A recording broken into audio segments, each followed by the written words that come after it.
ঐক্যবদ্ধ বাংলাদেশ, আমরাই বাংলাদেশ। প্রিয় সংগ্রামী বন্ধুগণ, দুই একটা কথা বলতে হয়। আমরা শুনছি বিভিন্ন কার্ড দেওয়া হবে, ফ্যামিলি কার্ড দেওয়া হবে, কৃষক কার্ড দেওয়া হবে। আমরা চাই কার্ড দেওয়া হোক, জনগণ সুবিধা পাক, কিন্তু এই কার্ড জনগণ পর্যন্ত পৌঁছাবে তো? 2000 টাকার কার্ড নিতে 1000 টাকা ঘুষ দেওয়া লাগবে না তো? তাহলে ঘুষ, চাঁদাবাজি সেটা যদি আমরা নির্মূল না করতে পারি, এই সকল সুযোগ সুবিধা কি জনগণের কাছ পর্যন্ত পৌঁছাবে? একদিকে বলা হচ্ছে কার্ড দিবে, আরেকদিকে ঋণ খেলাপিদেরকে সংসদে নিয়ে যাওয়ার চেষ্টা করা হচ্ছে, নির্বাচন কমিশনকে ব্যবহার করা হচ্ছে, আদালতকে চাপ প্রয়োগ করা হচ্ছে। ফলে এ কেমন দ্বিচারিতা? যদি প্রকৃতপক্ষেই জনগণকে সুবিধা দেওয়ার নিয়ত থাকে, তাহলে কেউ ঋণ খেলাপিকে নমিনেশন দিতে পারে না।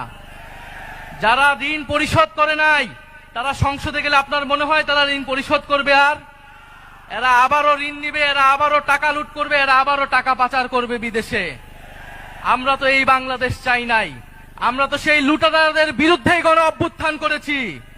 পরে নতুন কোন লুটেরাদের আমরা ক্ষমতায় যেতে দেব না, বাংলাদেশের জনগণ তাদেরকে ক্ষমতায় যেতে দেবে না।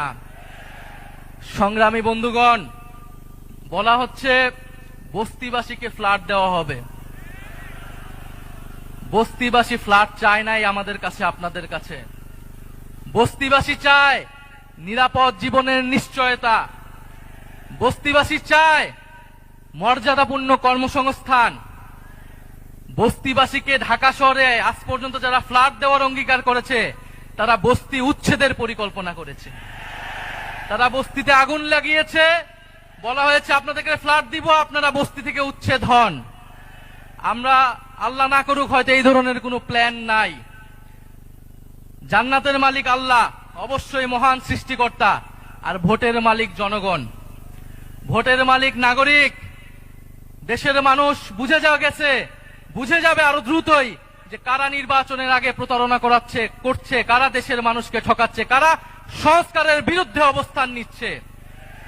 প্রিয় সংগ্রামী বন্ধুগণ, 12ই ফেব্রুয়ারি 10 দলীয় নির্বাচনী ঐক্যের সমর্থিত যার প্রার্থী রয়েছেন, যার যেখানে মার্কা রয়েছে, এই ঢাকা 15 আসনে দাঁড়িপাল্লা, অন্যান্য আসনে শাপলাকলি, রিক্সা সহ 10 দলীয় জোটের যেই মার্কাগুলো রয়েছে, আপনারা তাদেরকে জয়ী করবেন, তাদের সাথে থাকবেন।